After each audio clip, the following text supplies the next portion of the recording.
Fíjate, querido amigo, en cómo comienza nuestra historia, no con el estruendo de una batalla, sino con el silencio aplastante que sigue a una guerra perdida hace mucho tiempo.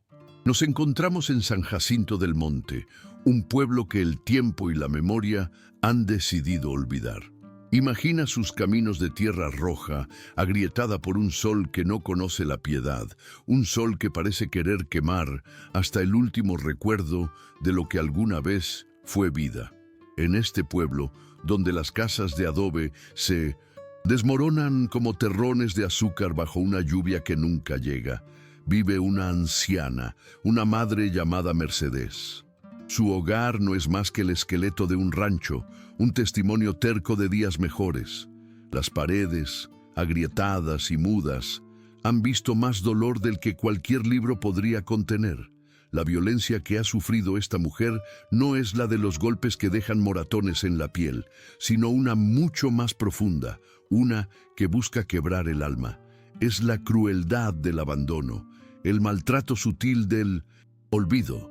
Sus hijos, a quienes amamantó y por quienes rezó incontables noches, la han dejado atrás, la han decidido expulsar de sus vidas como si fuera un mueble viejo e inservible. Esta forma de violencia, mi amigo, es una de las más perversas, porque te hace dudar de tu propio valor, te hace sentir que tu existencia fue en vano.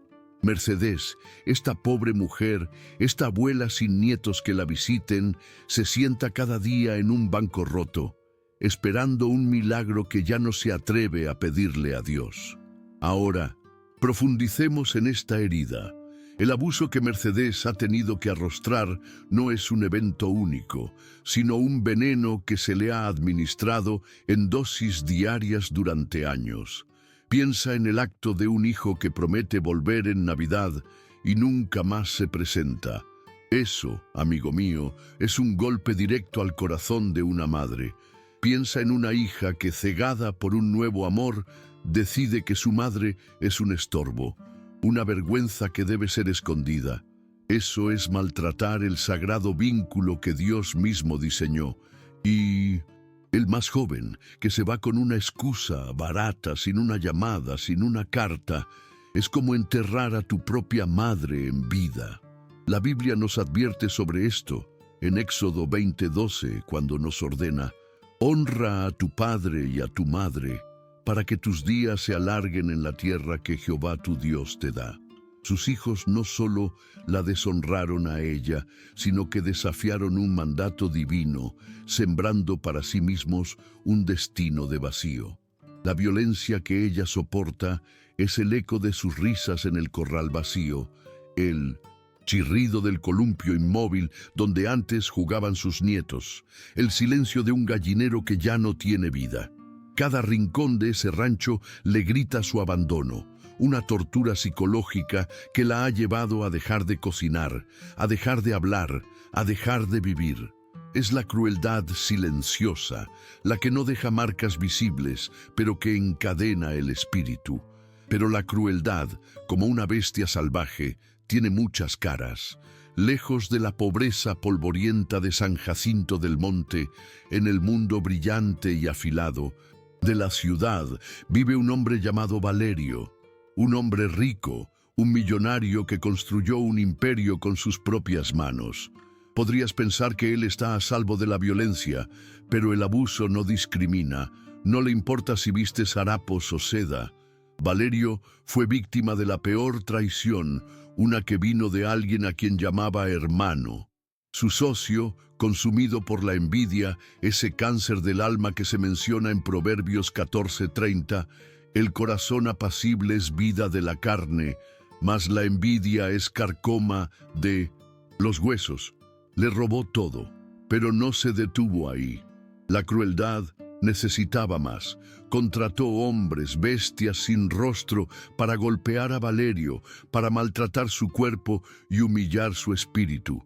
Lo llevaron al monte, a un bosque espeso cerca de un barranco, y lo ataron como a un animal. Siente por un momento la aspereza de la soga en sus muñecas, el sol implacable que empieza a quemar su piel, la sangre seca en su rostro. Lo dejaron allí para que muriera, para que se lo comieran las bestias o la desesperación. Este es un tipo de violencia brutal y directa, la que busca borrar a una persona del mapa, un intento de asesinato no solo del cuerpo, sino de la identidad de un hombre. Y aquí, mi amigo, es donde el abuso se vuelve una obra maestra del diablo. Para un hombre como Valerio, un hombre que se enorgullecía de su fuerza y su éxito, la humillación fue un golpe más devastador que cualquier puño. Estar encadenado, indefenso, abandonado a su suerte, fue un acto diseñado para aniquilar su dignidad. El objetivo no era solo matarlo, era quebrarlo por dentro, hacerle sentir que no valía nada, que todo lo que había construido era una ilusión. Esta es la esencia del maltrato, despojar a un ser humano de la imagen de Dios con la que fue creado. Me recuerda a la historia de Job, un hombre justo y rico a quien le fue arrebatado todo, no por un socio, sino en una prueba cósmica de fe. Job, en su dolor, se sentó entre cenizas y raspó sus llagas. Job 2:8, enfrentando una humillación total. Valerio, atado a ese mezquite, enfrentaba sus propias cenizas. El odio que sentía hacia su traidor era un fuego que amenazaba con consumirlo por completo. Pero atado, sin poder hacer nada, ese odio se convertía en un veneno que solo podía corroerlo a él. La violencia física lo había dejado inválido temporalmente, pero la violencia emocional buscaba dejarlo deforme por dentro para siempre. Así, el destino, o quizás un plan mucho más grande, teje los hilos de dos vidas aparentemente dispares. Por un lado, una madre anciana, pobre, rechazada por sus propios hijos, viviendo una lenta agonía de abandono en un pueblo olvidado. Por otro, un hombre joven, rico y poderoso, golpeado, humillado y abandonado para morir en ese mismo desierto. Ambos son víctimas de la crueldad humana. Ambos han sido expulsados de sus mundos y arrojados a la soledad más absoluta. La violencia los ha despojado de todo. A ella de su familia, a él de su fortuna y su orgullo. Son dos almas rotas en el mismo y vasto desierto de la desolación. Parecería el final, ¿verdad? Dos historias que terminan en tragedia. Pero a veces, amigo mío, Dios permite que lleguemos al fondo del barranco, al punto más oscuro y doloroso, no para enterrarnos, sino porque es el único lugar desde donde podemos ver una luz que antes éramos ciegos para percibir. La violencia y el abuso los han llevado a este punto de quiebre, pero es precisamente en este punto donde un milagro puede comenzar a gestarse, donde la intervención divina espera el momento justo para manifestarse, justo cuando la oscuridad parece absoluta, cuando el alma se ha rendido y ya no espera más que el final. Es cuando Dios, en su infinita y a veces desconcertante sabiduría, decide mover sus piezas. En el silencio de San Jacinto del Monte, un silencio que pesaba como una lápida, algo comenzó a cambiar. No fue un terremoto ni un trueno, sino un murmullo traído por el viento, el relincho lejano de un caballo. Para cualquiera, sería un sonido sin importancia, pero en ese pueblo donde los animales grandes habían sido vendidos para sobrevivir a la sequía, era una anomalía, un susurro de lo imposible. Y entonces apareció. No era un caballo cualquiera, amigo mío. Era una criatura que parecía tallada de la misma tierra y del mismo cielo, un caballo robusto, de pelaje marrón opaco por el polvo del camino, con una melena salvaje y una cicatriz en el cuello que no hablaba de debilidad, sino de una batalla ganada. Era un ser indomable, sin silla, sin brida, sin dueño visible. Este caballo no parecía perdido, parecía enviado. Su aparición en el terreno de la anciana Mercedes no fue una casualidad, fue una cita. Dios, que escucha hasta el más silencioso de los lamentos. Salmo 34, 17. Claman los justos, y Jehová oye y los libra de todas sus angustias. había enviado a un mensajero y eligió la forma más humilde y poderosa, un animal, un ser puro que no conoce la traición ni el engaño. Este fue el primer acto del milagro. La intervención divina requiere casi siempre una respuesta humana, un acto de fe. El caballo se detuvo frente a Mercedes y en su mirada ella no vio la bestialidad de un animal salvaje, sino una inteligencia profunda, una ternura que la desarmó. Era como si ese caballo conociera su historia, su dolor, su soledad. En ese momento, la anciana madre, que había cerrado su corazón al mundo, sintió como una pequeña grieta se abría. Pudo haberse escondido, pudo haberlo ignorado, pero algo dentro de mí lo sentó. Ella, una chispa de la fe que creía muerta, la impulsó a actuar.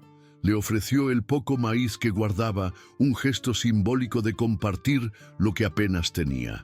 El caballo comió de su mano con una calma casi sagrada. Y aquí viene la segunda parte del milagro, la invitación. Tras comer, el caballo no se fue. Se giró y comenzó a caminar hacia el monte, hacia lo desconocido, pero a cada trecho volteaba, asegurándose de que ella lo seguía. Era una clara llamada a la acción. ¿Te das cuenta, amigo? Un milagro no es un espectáculo pasivo. Dios nos extiende la mano, pero somos nosotros quienes debemos decidir si la tomamos. Mercedes, con sus piernas cansadas y su corazón herido, tomó la decisión más valiente de su vida. Seguir a lo inexplicable, confiar en una guía que no entendía y con ello empezar a cambiar su propio destino. El camino hacia un milagro suele estar lleno de espinas. Mientras Mercedes seguía al caballo, cada paso era un esfuerzo. El monte, con sus ramas y piedras, parecía querer detenerla, poner a prueba su recién reencontrada determinación. Su cuerpo de anciana protestaba, el dolor de sus articulaciones era agudo, pero su espíritu, por primera vez en años, no flaqueaba. Esta travesía por el bosque era más que un simple caminar. Era una peregrinación. Estaba dejando atrás el rancho que se había convertido en su tumba y se adentraba en el territorio de lo desconocido, guiada únicamente por la presencia de ese indomable mensajero. El caballo, con una paciencia infinita, marcaba un ritmo lento, esperándola, protegiéndola sin necesidad de palabras. Piensa en Abraham, a quien Dios le pidió que dejara su tierra y fuera a un lugar que le mostraría. Génesis 12:1. Abraham obedeció sin saber su destino final, solo confiando en la promesa. De la misma manera, Mercedes caminaba no hacia una tierra prometida, sino hacia el propósito que Dios le tenía reservado. La intervención divina la estaba sacando de su zona de confort, de su resignación, y la estaba llevando a través del esfuerzo y el dolor hacia la revelación que cambiaría todo. No sabía a dónde iba, pero sabía que ya no estaba sola. Y entonces, la revelación. El caballo se detuvo en una hondonada oculta, un rincón del bosque que parecía protegido del resto del mundo. Y allí, Mercedes lo vio. El propósito de su viaje, la razón del milagro, estaba atado a un árbol. El hombre rico, Valerio, estaba hecho un despojo humano, una imagen de sufrimiento extremo. En ese instante, todo cobró sentido.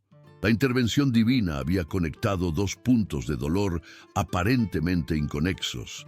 El milagro no era solo que el caballo la guiara hasta él. El verdadero milagro fue la reacción de Mercedes.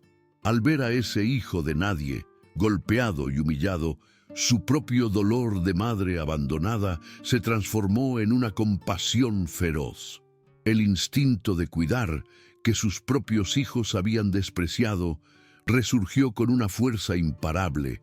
Al arrodillarse para desatar las cuerdas con sus manos temblorosas, Mercedes no solo estaba liberando a Valerio, se estaba liberando a sí misma de las cadenas de su propia amargura y soledad.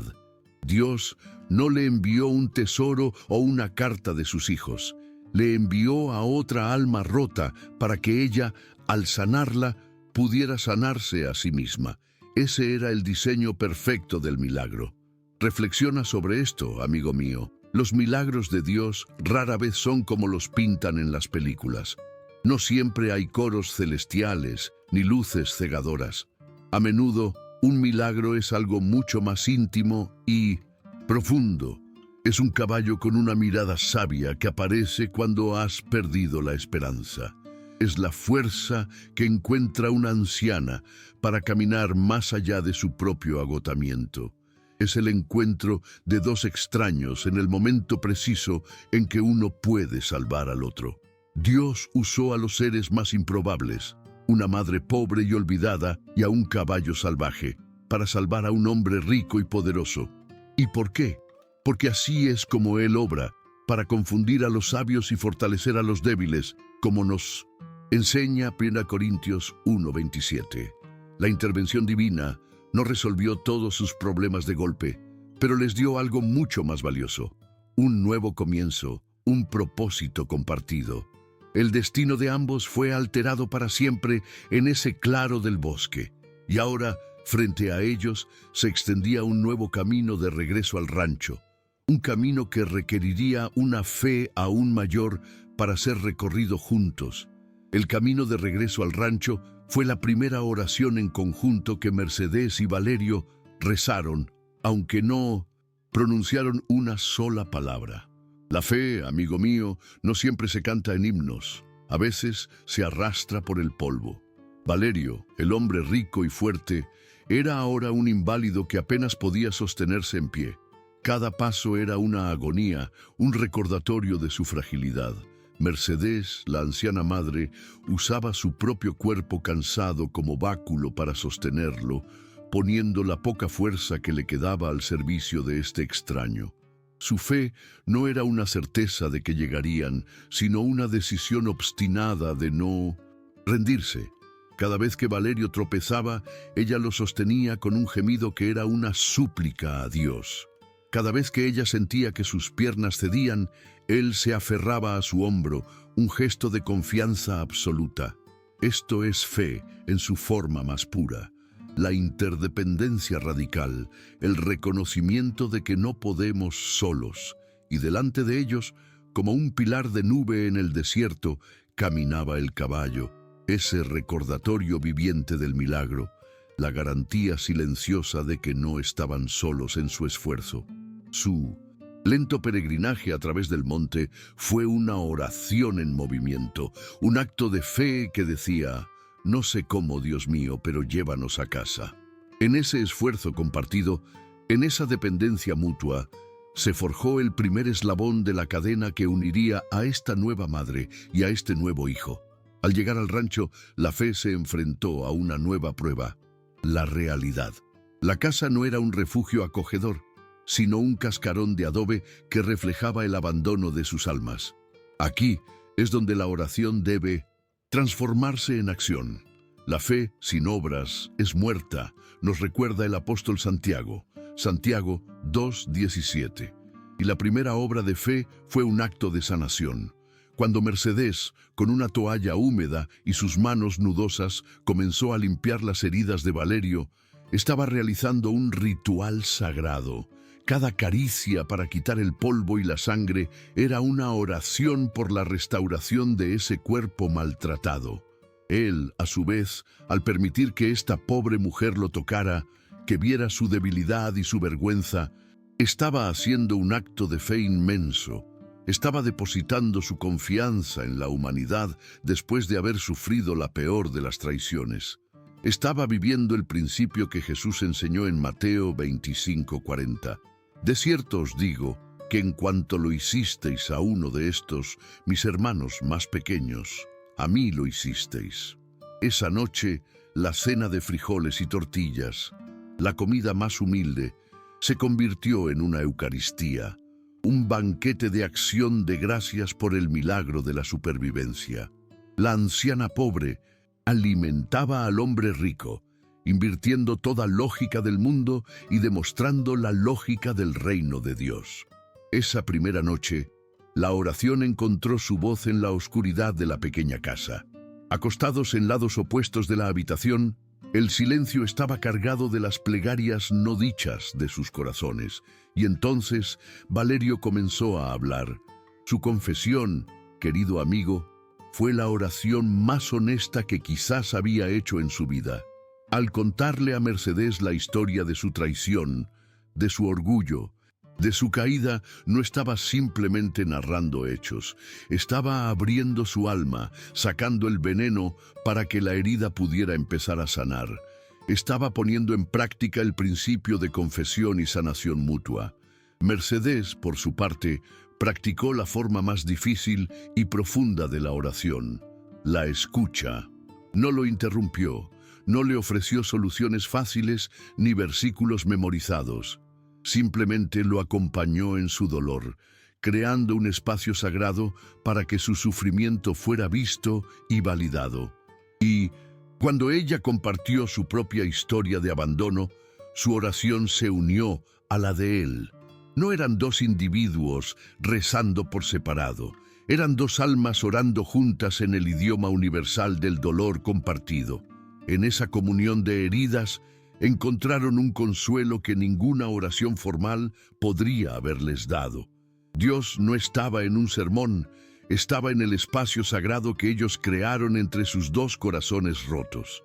Con la llegada del alba, la fe les exigió ponerse de pie y trabajar. La oración de la noche debía convertirse en la obra del día. El rancho necesitaba ser reconstruido y con él sus vidas. Ver a Valerio, el exmillonario, con una escoba en la mano, barriendo las hojas secas del corral, fue un testimonio de una transformación profunda. Era una oración de humildad, un acto que decía, ya no soy el hombre que era y estoy dispuesto a empezar de cero. Mercedes, dirigiendo las reparaciones con la sabiduría que dan los años, estaba rezando con su liderazgo y su perseverancia. Decidieron pintar la fachada con restos de pintura vieja, mezclando colores para crear algo nuevo. ¡Qué metáfora tan perfecta, amigo mío! Estaban tomando los pedazos rotos de sus vidas y con fe y esfuerzo, creando algo nuevo y lleno de color. La risa que compartieron al verse manchados de pintura, esa risa genuina y liberadora, fue una forma de alabanza, un salmo de resiliencia que se elevó hasta el cielo. Su fe no estaba puesta en un futuro incierto, sino en el poder redentor de ese preciso momento, en la oración tangible de sus manos, trabajando juntas para cambiar su destino. Finalmente, la fe y la oración culminaron en un pacto, en una promesa que sellaría su nueva relación. Cuando Valerio, con el corazón en la mano, le pidió a Mercedes quedarse, no como una carga, sino para ayudarla a reconstruir, estaba ofreciendo una oración de compromiso. La respuesta de ella fue la respuesta de Dios a esa plegaria. Aquí nadie está para ser salvado, estamos para levantarnos juntos, le dijo. Esas palabras no eran solo una condición, eran la base de su nueva familia, un pacto de ayuda mutua. Este juramento, hecho en un patio polvoriento, bajo la mirada serena del caballo que lo empezó todo, fue más sagrado que cualquier contrato firmado ante notario. Cuando él más tarde la llamó mamá por primera vez y ella lo aceptó como hijo, fue la respuesta final a todas sus oraciones. Habían encontrado lo que habían perdido. Habían sanado no porque Dios chasqueara los dedos, sino porque Él les dio la oportunidad de sanarse el uno al otro a través de actos de fe, servicio, confesión y trabajo. Y así, nos enseñan que la verdadera oración no es pedir, sino estar dispuesto a convertirse en la respuesta a la oración de otra persona. La transformación, querido amigo, es el milagro continuado, la prueba de que la intervención de Dios no fue un evento aislado, sino el inicio de un proceso. Valerio, el hombre que llegó al rancho como un nudo de rabia y humillación, comenzó a desatarse Lentamente. Al principio su mente todavía ardía con el fuego del odio. Soñaba con la justicia, que en su corazón era sinónimo de venganza. Quería ver a su traidor sufrir la misma crueldad que él había padecido. Pero los días en San Jacinto del Monte comenzaron a obrar en él una alquimia silenciosa. Sus manos, antes acostumbradas a la frialdad de los contratos y el poder, ahora sentían la aspereza de la madera vieja, el calor de la tierra, la satisfacción de reparar algo roto. Cada clavo que martillaba en el techo, cada hierba que arrancaba del corral, era un golpe contra el muro de su propio rencor. La transformación no fue una decisión consciente, sino una consecuencia de una vida nueva. El propósito que encontró al lado de Mercedes, el simple acto de ser útil y cuidado, comenzó a llenar el vacío que el odio había dejado. Se dio cuenta de que pensar en su enemigo era darle un poder que ya no merecía. La verdadera justicia, estaba descubriendo, no era ver a otro caer, sino levantarse a sí mismo de una manera que el dinero y el poder nunca le habían permitido. Estaba cambiando su destino, eligiendo la paz sobre la guerra. Y mientras Valerio se transformaba, también lo hacía Mercedes. Y su metamorfosis fue, si cabe, aún más profunda. Ella no renació del odio, sino de la resignación, que es una forma de muerte lenta. Durante años había sido una sombra en su propia casa, una mujer definida por lo que había perdido, su esposo, sus nietos, el amor de sus hijos. Pero la llegada de Valerio fue la chispa que reavivó el fuego de su espíritu. Empezó a recordar quién era antes de que la abandonaran, una mujer fuerte, una líder en su comunidad, una madre cuyo amor no cabía en una sola casa. Su transformación se vio en sus manos, que volvieron a amasar tortillas no para fantasmas, sino para un hijo agradecido. Se vio en su voz, que pasó del silencio a dar órdenes con cariño y a contar historias con sabiduría. Su rancho, antes un mausoleo del pasado, se convirtió en el taller de un futuro vibrante, y en este proceso comenzó su viaje hacia el perdón. No era un perdón fácil ni olvidadizo. La crueldad de su hijo y de su hija seguía siendo una cicatriz, pero decidió, con una voluntad de hierro, que esa cicatriz ya no dictaría el mapa de su vida. Perdonar para ella no fue buscar a sus hijos, fue construir una vida tan plena y llena de amor que sus acciones perdieran su poder sobre ella. Perdonó al demostrar que su valor nunca había dependido de ellos. Toda transformación y todo perdón deben pasar por la prueba de fuego. Y esa prueba llegó en una nube de polvo, a bordo de una camioneta blanca y lujosa. La llegada de sus hijos fue la confrontación con el pasado en su forma más cruda. No vinieron a pedir perdón, no vinieron a ver a su madre, vinieron como depredadores, con papeles en la mano para cometer el acto final de crueldad, vender la tierra, borrar su historia a cambio de un puñado de monedas. Fíjate en el contraste, amigo mío.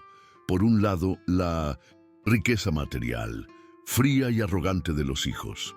Por otro, la riqueza espiritual que Mercedes y Valerio habían construido con sudor, risas y propósito. El choque era inevitable. Ese momento fue el crisol donde el perdón de Mercedes tenía que demostrar si era real. Volvería a ser la víctima silenciosa. Cedería ante la presión de aquellos a quienes, a pesar de todo, una parte de su corazón de madre aún amaba. La tensión en el aire era palpable. Valerio se puso a su lado no como un extraño, sino como un guardián, un hijo verdadero dispuesto a defender el santuario que habían construido juntos. El pasado y el presente estaban cara a cara, y una decisión tenía que ser tomada. Y entonces Mercedes habló, y su voz, que había estado perdida en el desierto de la soledad, resonó con la fuerza de una montaña. «No voy a firmar», dijo, y en esa simple frase se condensó toda su transformación.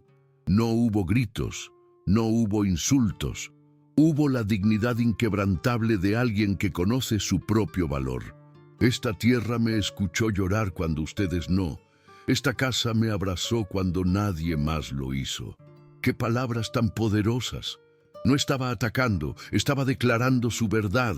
Este, mi amigo, fue su acto supremo de perdón. Los perdonó al liberarse de su autoridad, al negarse a permitir que su codicia escribiera el capítulo final de su vida. El perdón no fue decir no importa, fue decir ya no tienen poder sobre mí. La presencia de Valerio a su lado era la prueba viviente de su nueva vida, el testimonio de que Dios le había dado un nuevo hijo que sí la honraba. La retirada de los hijos, la lágrima fugaz y avergonzada de la hija, fue la primera grieta en su armadura de orgullo. Quizás, solo quizás, la firmeza de su madre fue la semilla de una futura y dolorosa transformación para ellos también.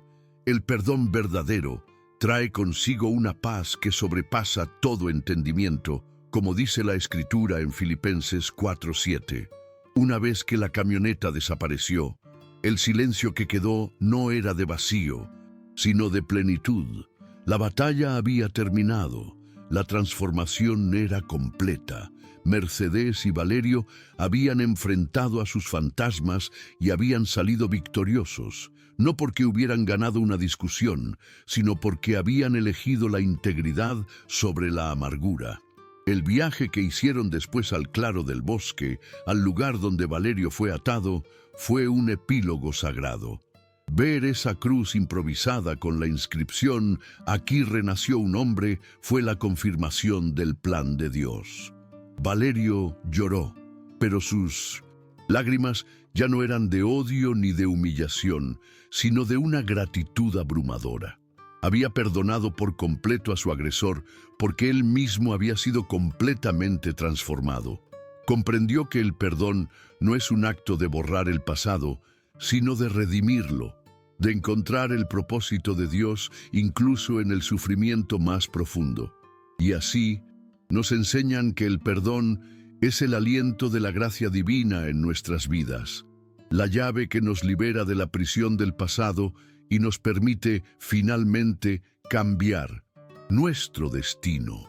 Ahora, amigo mío, observa con atención, porque vamos a presenciar una de las transformaciones más bellas y radicales que existen, el empoderamiento de una mujer que el mundo había descartado.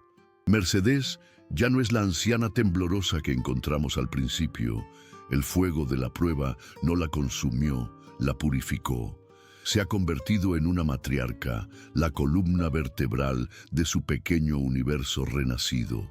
Su poder no viene del dinero ni de un título, emana de sus cicatrices, de su resiliencia, de una sabiduría profunda forjada en el horno del dolor. Cuando camina por su rancho, ya no arrastra los pies del abandono, sino que pisa con la autoridad serena de una reina en su propio reino. Me recuerda a las grandes mujeres de la Biblia, mujeres como Débora, que se sentaba bajo una palmera a impartir justicia y a guiar a una nación. Jueces 4:4-5. O como Esther, que arriesgó su vida para salvar a su pueblo. El poder de Mercedes es de esa misma estirpe, un poder espiritual, moral, que no necesita gritar porque su sola presencia impone respeto. Ella ha dejado de ser una víctima de su destino para convertirse en la arquitecta de uno nuevo, demostrando que la verdadera fuerza de una mujer a menudo se encuentra en los lugares que el mundo considera débiles. El empoderamiento de esta madre se manifestó en una visión que trascendió su propia sanación. La idea de crear un refugio para los otros ancianos olvidados del pueblo, aunque sugerida por Valerio, encontró en ella su alma y su motor. Él podía tener la energía de la juventud, pero ella poseía algo más valioso, la experiencia vivida. Su dolor personal, la crueldad del abandono que había sufrido, se convirtió en el combustible para una misión de compasión universal. ¿Y a dónde vas con eso, muchacho?, le preguntó a Valerio, pero en sus ojos ya brillaba la llama del propósito. Ella, mejor que nadie, sabía lo que necesitaban los abuelitos del pueblo. No solo un plato de comida caliente, sino un lugar donde su historia importara, donde el silencio no fuera un castigo, sino una elección. Su empoderamiento fue tomar el rol de madre y abuela que sus propios hijos y nietos le habían negado y expandirlo a toda una comunidad. Su cocina, antes el escenario de una espera fútil, se convertiría en el corazón palpitante de San Jacinto del Monte. Estaba a punto de cambiar el destino no solo de ella, sino de todos los que, como ella, habían sido condenados al olvido. Y como una piedra arrojada a un estanque en 1900 sin calma, su iniciativa creó ondas de cambio. Al principio hubo murmullos en el pueblo. ¿Quién era esa anciana, esa mujer que había vivido recluida en su tristeza para liderar algo? Pero su ejemplo era irrefutable. La gente veía la transformación de su rancho, la luz en sus ojos, la dignidad con la que se movía. Y esto inspiró sobre todo a las otras mujeres. Doña Eloísa, la viuda que rara vez salía de casa, la comadre Juliana con su estufa vieja, madres y hijas que veían en Mercedes un reflejo de su propia fuerza latente. Se formó a su alrededor una red de apoyo, una hermandad de mujeres que traían lo que podían: unas tortillas, unas horas de trabajo, una palabra de aliento. Este es el empoderamiento femenino en su forma más pura y orgánica. No es una lucha contra los hombres, sino una construcción conjunta, una red de solidaridad donde cada una aporta su don. Mercedes no dio discursos feministas, simplemente vivió su verdad con tal autenticidad que empoderó a todas las que la rodeaban. Les recordó el poder que reside en sus manos, en sus cocinas, en su capacidad de crear comunidad y de nutrir la vida. Una vez que el centro comunitario, el refugio de la esperanza, abrió sus puertas, Mercedes se convirtió en su corazón indiscutible. Era mucho más que la directora o la cocinera. Era la confidente, la consejera, la abuela de todos. Los abuelitos no solo iban por el arroz caldoso, sino por la dignidad que ella servía en cada plato. Iban a escuchar sus cuentos antiguos o simplemente a sentarse cerca de ella, a absorber su paz. Incluso los niños del pueblo, como la pequeña niña Mariana, eran atraídos por su aura de calidez y seguridad. Se había convertido en la matriarca del pueblo, una figura de respeto y amor. Su empoderamiento se manifestaba en su habilidad para crear familia a partir de los pedazos rotos de muchas vidas. Enseñaba a las más jóvenes no solo a cocinar, sino a tener paciencia, a escuchar, a ser fuertes sin ser duras. Había revertido por completo su historia. La mujer rechazada era ahora la más buscada. La mujer abandonada era ahora el centro de todo. El poder que ejercía no era de control, sino de atracción. Era el poder del amor incondicional que una mujer de fe puede irradiar, cambiando todo lo que toca. Al final del día, querido amigo, debemos preguntarnos, ¿de dónde venía realmente el poder de esta mujer? No venía de desafiar al mundo, sino de haberse encontrado a sí misma y a Dios en la más profunda soledad. Su empoderamiento fue un florecimiento espiritual. Abrazó las cualidades que la sociedad a veces desestima en una anciana: la paciencia, la ternura, la memoria, la capacidad de nutrir, y las convirtió en sus mayores fortalezas. Se hizo poderosa no cuando empezó a recibir, sino cuando decidió darlo todo, cuando transformó su yo en un nosotros. La imagen final de su empoderamiento es ella, al atardecer, parada en la puerta del bullicioso refugio, con su rebozo bien puesto y una sonrisa serena, observando la vida que ella, una pobre mujer de un pueblo olvidado, había ayudado a crear. Su historia nos enseña que el verdadero poder no es la capacidad de dominar, sino la capacidad de sanar. Y esa amigo mío, es una fuerza que Dios ha depositado de manera muy especial en el corazón de una madre, de una abuela, de una mujer de fe. La verdad, querido amigo, posee una cualidad divina. Siempre busca la luz. Puedes intentar enterrarla bajo el peso de la mentira, el cinismo o la duda, pero como una semilla poderosa encontrará una grieta por la cual crecer y manifestarse. En San Jacinto del Monte, la verdad de lo que estaba ocurriendo en el rancho de Mercedes comenzó a extenderse no como un rumor, sino como una fragancia. Al principio, la gente del pueblo miraba con sospecha. El diablo de la desconfianza susurraba en sus oídos: ¿qué querrá ese forastero? Seguro se aprovecha de la pobre anciana. Pero la verdad de las acciones de Valerio y Mercedes era un testimonio demasiado poderoso para ser ignorado. La evidencia no estaba en sus palabras, sino en la música de la risa de los abuelitos que ahora pasaban sus tardes en el refugio, en el olor a pan y a café que flotaba en el aire, en el color vivo de la fachada recién pintada. El pueblo comenzó a reconocer la inocencia de sus motivos, la pureza de un proyecto nacido no de la ambición, sino de la más profunda compasión. La verdad de su milagro se estaba escribiendo día a día en los rostros agradecidos de aquellos que habían sido rescatados de la soledad. Y como toda verdad profunda anhela ser declarada, Valerio sintió la necesidad de darle una voz permanente. Tomó un tronco viejo y con la paciencia de un monje iluminando un manuscrito, talló un letrero. Este acto, amigo mío, fue una proclamación de fe. No escribió Centro Comunitario o Rancho Mercedes. Escribió las palabras que resumían el corazón de su milagro. Aquí vivió un caballo con alma de Dios. ¡Qué declaración tan valiente y tan llena de verdad para ellos! En un mundo que exige pruebas lógicas y explicaciones científicas, ellos colgaron a la entrada de su mundo una verdad espiritual, una que solo podía ser comprendida con el corazón. Colgar ese letrero fue un acto de reconocimiento y gratitud. Fue su manera de honrar al mensajero divino, de asegurarse de que la raíz de su transformación nunca fuera olvidada.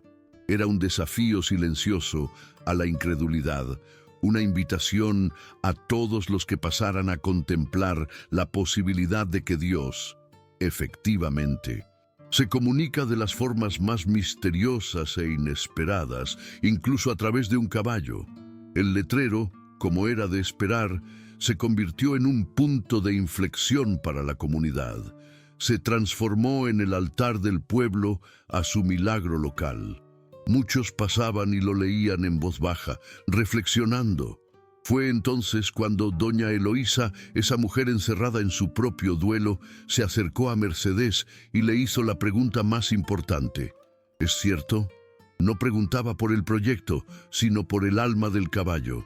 Y la respuesta de Mercedes fue una revelación, una verdad que expandió el milagro más allá del animal. Sí, pero no solo él. Nosotros también la teníamos, alma, no más que la teníamos callada. Con estas palabras, Mercedes reconoció la verdad más fundamental de todas, que la chispa divina, el alma de Dios, reside en cada uno de nosotros, esperando ser despertada. El caballo no trajo el milagro, fue el catalizador que les permitió reconocer el milagro dentro de ellos mismos. La comunidad, al tino, aceptar el letrero y participar en el refugio, estaba, sin saberlo, afirmando esta misma verdad, que cada persona, sin importar cuán vieja u olvidada, tiene un alma digna de ser cuidada y celebrada. Inevitablemente, la luz de esta verdad atrajo la atención del mundo exterior, encarnado en un reportero del municipio. Llegó con su cámara y su libreta, las herramientas de un mundo que busca reducir la verdad a hechos verificables. Buscaba la historia, la explicación lógica detrás del rancho. Milagroso. Su entrevista con Valerio fue el choque de dos mundos. El reportero buscaba una explicación psicológica, un trauma compartido. algo que pudiera encajar en un titular. Pero Valerio le ofreció una verdad más simple y a la vez más incomprensible para la mente racional. No fue el caballo solo, dijo, fue lo que provocó, fue la decisión de seguirlo, el paso que dimos detrás de él, ese que nos llevó de regreso a nosotros mismos. El reportero se quedó sin palabras. No puedes fotografiar una decisión del alma. No puedes poner en un titular el misterio de la fe. La verdad y la inocencia de lo que habían creado eran tan palpables que lo desarmaron. No había nada que exponer, ninguna mentira que descubrir, solo una verdad tan grande y tan humilde que excedía su capacidad de contarla. Al final, amigo mío, el reconocimiento más importante de la verdad no fue el del pueblo ni el del reportero. Fue el reconocimiento íntimo y sagrado que se dio entre Mercedes y Valerio. La verdad de que, contra toda lógica y pronóstico, se habían convertido en una familia. Cuando él la llamó mamá y ella lo aceptó como hijo, esa fue la confirmación final de su nueva realidad. Esa relación, nacida de la violencia y la soledad, pero cultivada con fe y amor, era la verdad más sólida de sus vidas.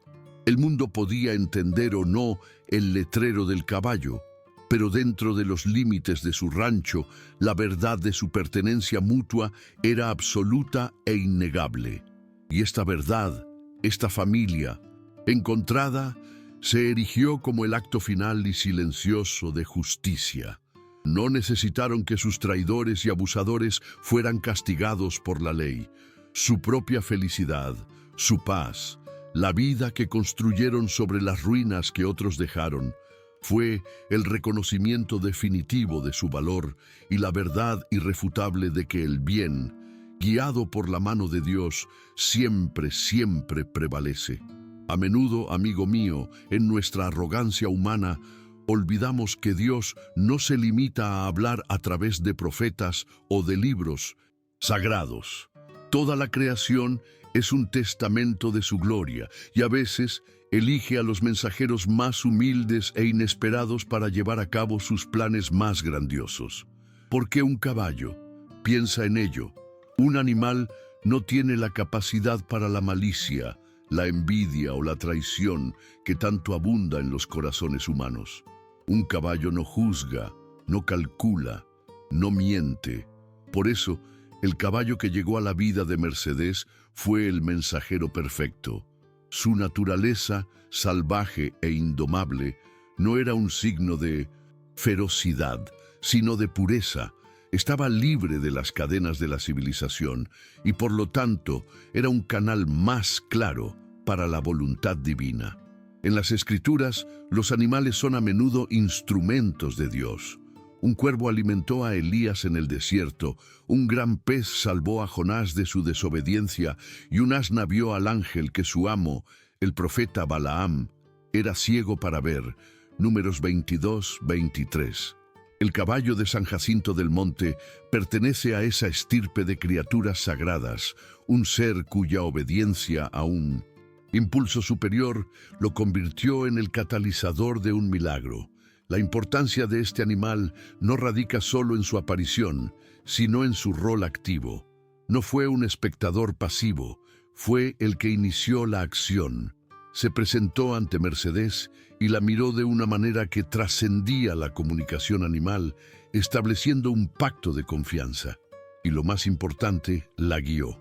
La sacó de su rancho, de su zona de confort y de su tumba de resignación, y la condujo hacia el bosque, hacia lo desconocido. Este caballo no solo la encontró, la llamó a una misión, le exigió un acto de fe. Un mensajero humano podría haber sido recibido con miedo, desconfianza o un sinfín de preguntas.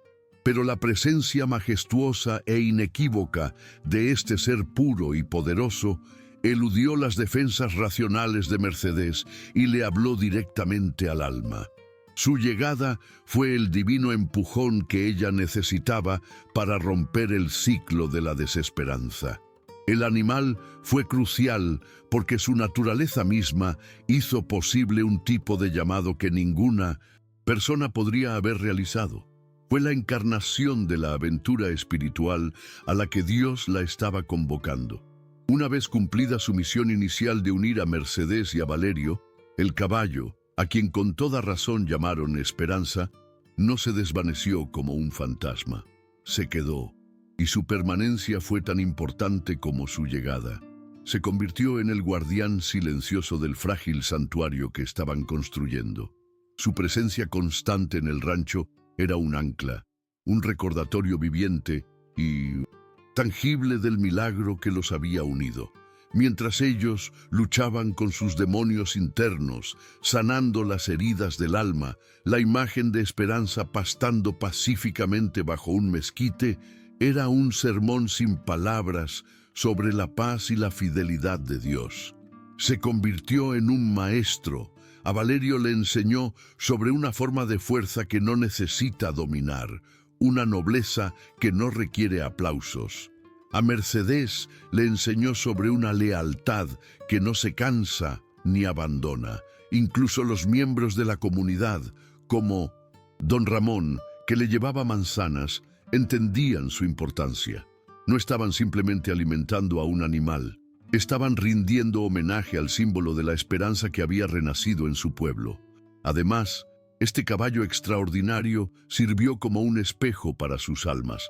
La forma en que cada personaje interactuaba con él revelaba su propio estado interior y su proceso de sanación. La primera vez que Mercedes lo vio, su alma cansada y digna reconoció en él a un igual. Cuando Valerio, recién desatado y lleno de desconfianza hacia el mundo, se atrevió a acariciarlo por primera vez, estaba dando el primer paso para aprender a confiar de nuevo. El caballo reflejaba la energía que recibía. Ante la bondad, respondía con calma. Ante el miedo, con paciencia. Se convirtió en un terapeuta silencioso. Cuando Valerio le susurró, «Gracias», no solo le hablaba al animal, sino al poder divino que lo había enviado. Cuando Mercedes lo nombró Esperanza, estaba poniendo nombre a su propia emoción, renacida. El caballo les proporcionó una vía segura y sin juicios para proyectar y procesar sus sentimientos más profundos, desde la gratitud hasta la necesidad de conexión, convirtiéndose en una pieza fundamental de su recuperación emocional y espiritual. Finalmente, la importancia más perdurable del caballo reside en su ascensión a la categoría de símbolo eterno. El animal físico, como toda criatura, envejecería y un día su cuerpo volvería a la tierra. Pero su historia, inmortalizada en ese letrero tallado a mano, se convirtió en la leyenda fundacional de su comunidad, el mito sagrado de San Jacinto del Monte. Aquí vivió un caballo con alma de Dios. Esa frase asegura que su legado trascenderá su existencia física. Se convierte en la prueba de que Dios no está encerrado en templos de piedra, sino que su presencia impregna toda la creación. Nos enseña que debemos estar atentos porque un milagro puede galopar hacia nosotros en cualquier momento y que a veces la voz de Dios se oye más claramente en el noble silencio de un animal. Sin la intervención de este mensajero, la madre olvidada y el hombre rico se habrían consumido en sus desiertos personales. El caballo no fue solo una parte de la historia, fue la clave que abrió la puerta a la gracia. Existe una ley espiritual, amigo mío, tan inmutable como la ley de la gravedad. Todo lo que el hombre sembrare, eso también segará. Así nos lo enseña la Escritura, en Gálatas 6:7. Aquellos que siembran vientos de crueldad y orgullo, inevitablemente cosechan tempestades de desolación. Pensemos primero en el socio que traicionó a Valerio. Su crueldad fue activa y violenta, nacida de la envidia y la codicia. Quizás en su mundo material siguió siendo un hombre rico, rodeado de lujos. Pero la consecuencia de sus actos no se mide en cuentas bancarias, sino en la paz del alma.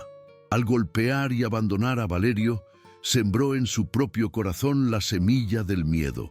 Un hombre que es capaz de tal violencia y traición sabe mejor que nadie de lo que es capaz la oscuridad humana. Su consecuencia es vivir para siempre mirando por encima del hombro, prisionero en una cárcel de paranoia. No puede confiar en nadie, porque él mismo demostró que la confianza es una moneda sin valor. El odio que proyectó sobre Valerio se convirtió en su compañero de por vida.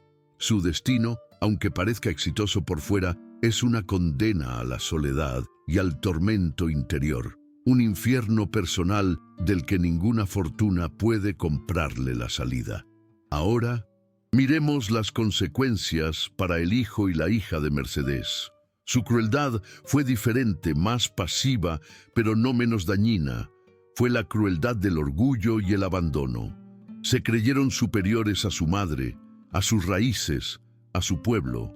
Se avergonzaron de su origen humilde y al hacerlo, se amputaron a sí mismos el alma. La consecuencia para ellos no fue la pobreza material, sino un profundo vacío espiritual. Llegaron al rancho vestidos con la ropa cara de la ciudad, pero sus espíritus estaban desnudos y desnutridos. Su incapacidad para ver el valor en su madre, en esa tierra que los vio nacer, es la prueba de su ceguera espiritual, una consecuencia directa de su orgullo. La justicia poética de Dios es perfecta. Al abandonar a su madre, creyendo que la dejaban atrás, en realidad se abandonaron a sí mismos.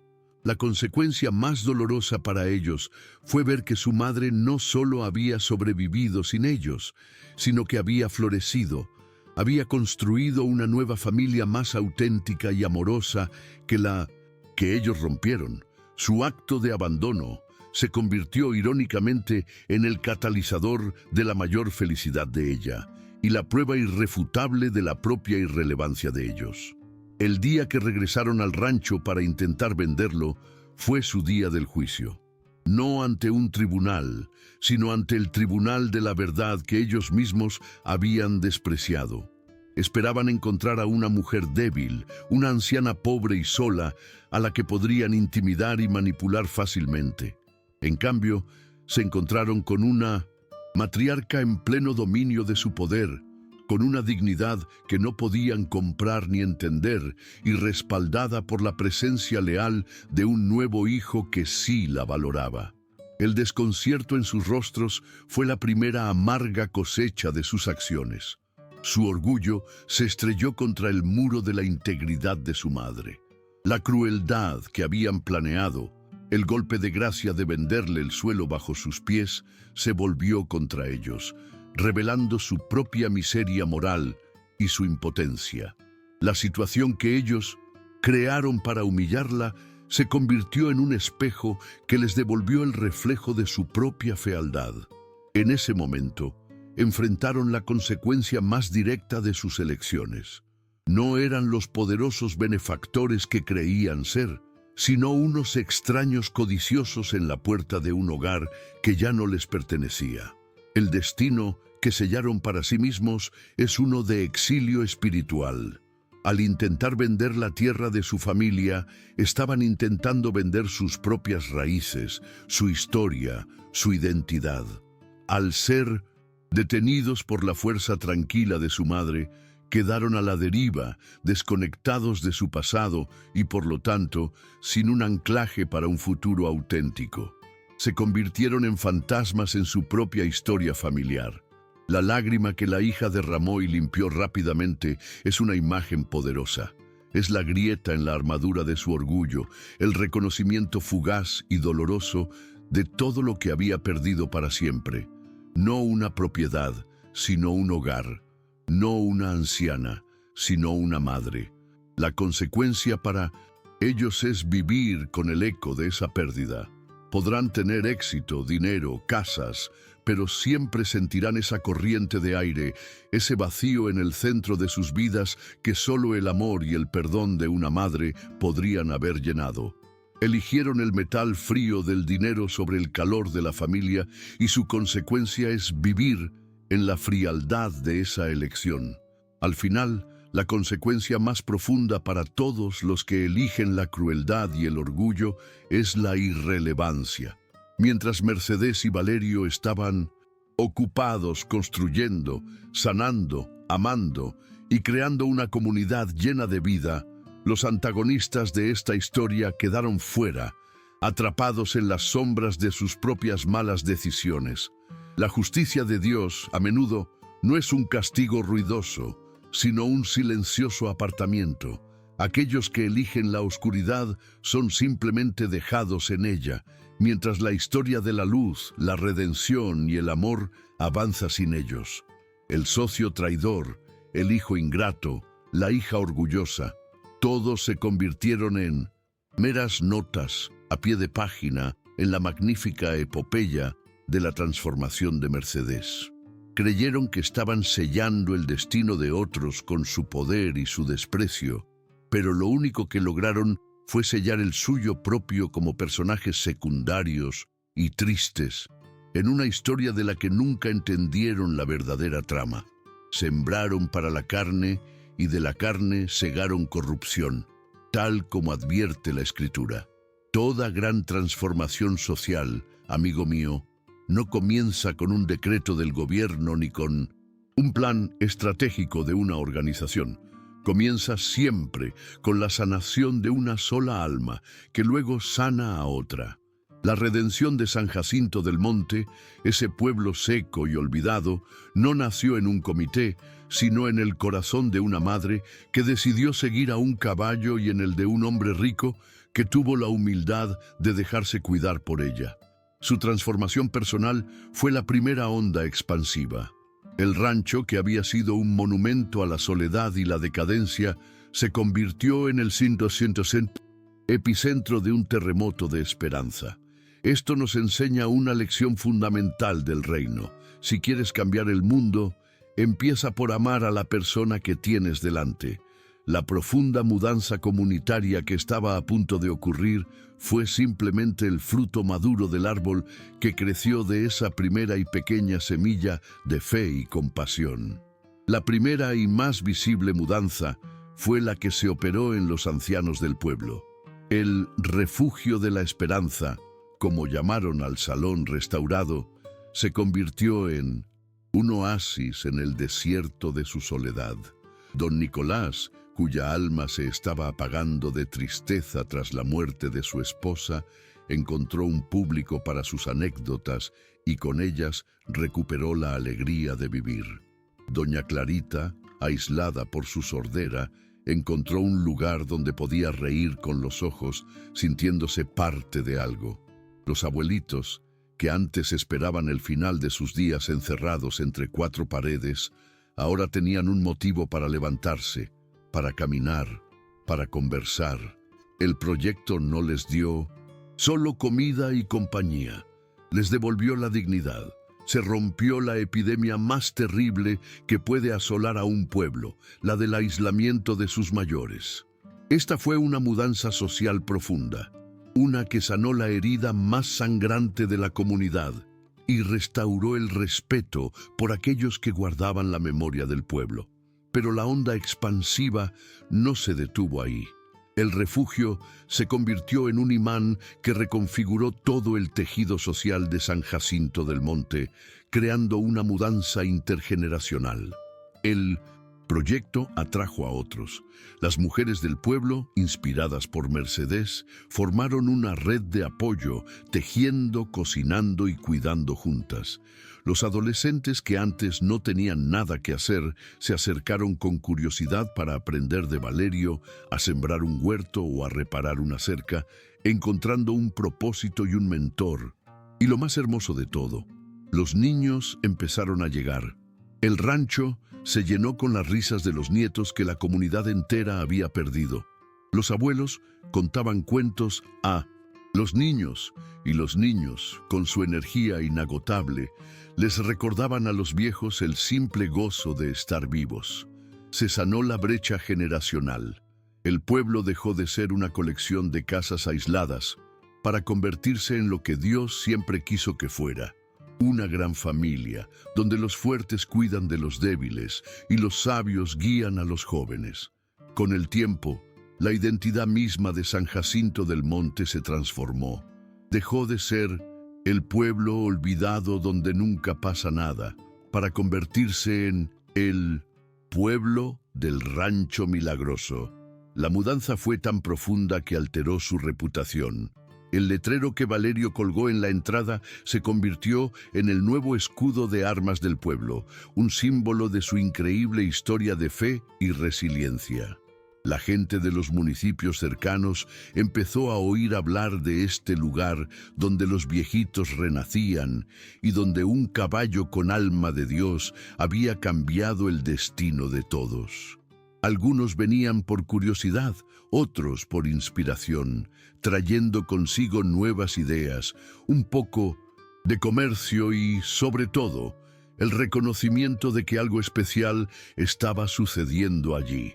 San Jacinto del Monte, el pueblo que había sido borrado del mapa de la esperanza, se convirtió en un destino, en un faro de lo que es posible cuando una comunidad decide cuidarse a sí misma. Y así, amigo mío, concluimos nuestra historia. Lo que sucedió en este pequeño pueblo es una parábola para nuestro mundo, a menudo tan cínico y desesperanzado. Nos recuerda que la verdadera mudanza social no viene de programas multimillonarios ni de soluciones complejas, sino de actos radicales de amor y servicio a nivel local. Mercedes, la madre rechazada, y Valerio, el hijo traicionado, sin más recursos que sus corazones rotos y su fe reencontrada, lograron lo que ningún gobierno podría: redimir el alma de una comunidad entera. Su historia es un modelo, una invitación abierta para cada uno de nosotros. Nos desafía a mirar nuestro propio San Jacinto del Monte, nuestro barrio, nuestra comunidad, y a hacernos la pregunta: ¿quién es la persona olvidada a la que puedo tender la mano? ¿Qué recursos rotos tengo a mi disposición para construir algo nuevo y hermoso? Porque, como ellos nos demostraron, cualquiera de nosotros, con la guía de Dios y un poco de coraje, puede convertirse en el agente de un milagro que cambie el mundo. Un corazón a la vez. ¿Alguna vez has sentido que Dios te ha olvidado por completo? ¿Sientes que tus oraciones chocan contra un techo de bronce mientras el dolor, la traición y el abandono te dejan atado y sin fuerzas en el desierto de la vida? Escúchame bien, si te sientes invisible, humillado o como si tu historia ya fuera un caso perdido, este mensaje es una señal divina enviada directamente para ti. Lo que estás a punto de ver no es solo una historia emotiva, es un manual celestial que revela el método exacto que Dios usa para forjar sus milagros más espectaculares a partir de las ruinas de una vida destrozada. En los próximos minutos serás testigo de cómo una madre anciana, expulsada y enterrada en vida por la crueldad de sus propios hijos, y un hombre millonario, golpeado y encadenado por la traición, ven su destino cambiar para siempre por la intervención de un misterioso caballo que solo puede ser descrito como un mensajero de Dios. Lo que sucedió después de que se encontraron no fue casualidad, es un patrón divino. Entender este patrón es crucial porque podría ser la llave que necesitas para desatarte de tus propias cadenas y cambiar el rumbo de tu vida. Ignorar este video no es una opción si tu alma clama por un milagro. Antes de revelarte este secreto, quiero pedirte algo importante. Un número increíble de personas que reciben bendiciones y consuelo a través de estas historias no están suscritas al canal. Si sientes en tu corazón que este mensaje te está hablando, te pido que te suscribas ahora mismo y actives la campanita. No permitas que un algoritmo decida si recibirás o no la próxima revelación que Dios tiene preparada para ti. Y ahora, déjame una pregunta en los comentarios. ¿Alguna vez te has sentido como la madre olvidada o como el hombre rico humillado? Estaré leyendo cada respuesta. Prepárate, porque estás a punto de descubrir que cuando el mundo te da por vencido, Es justo cuando Dios está por comenzar su obra maestra.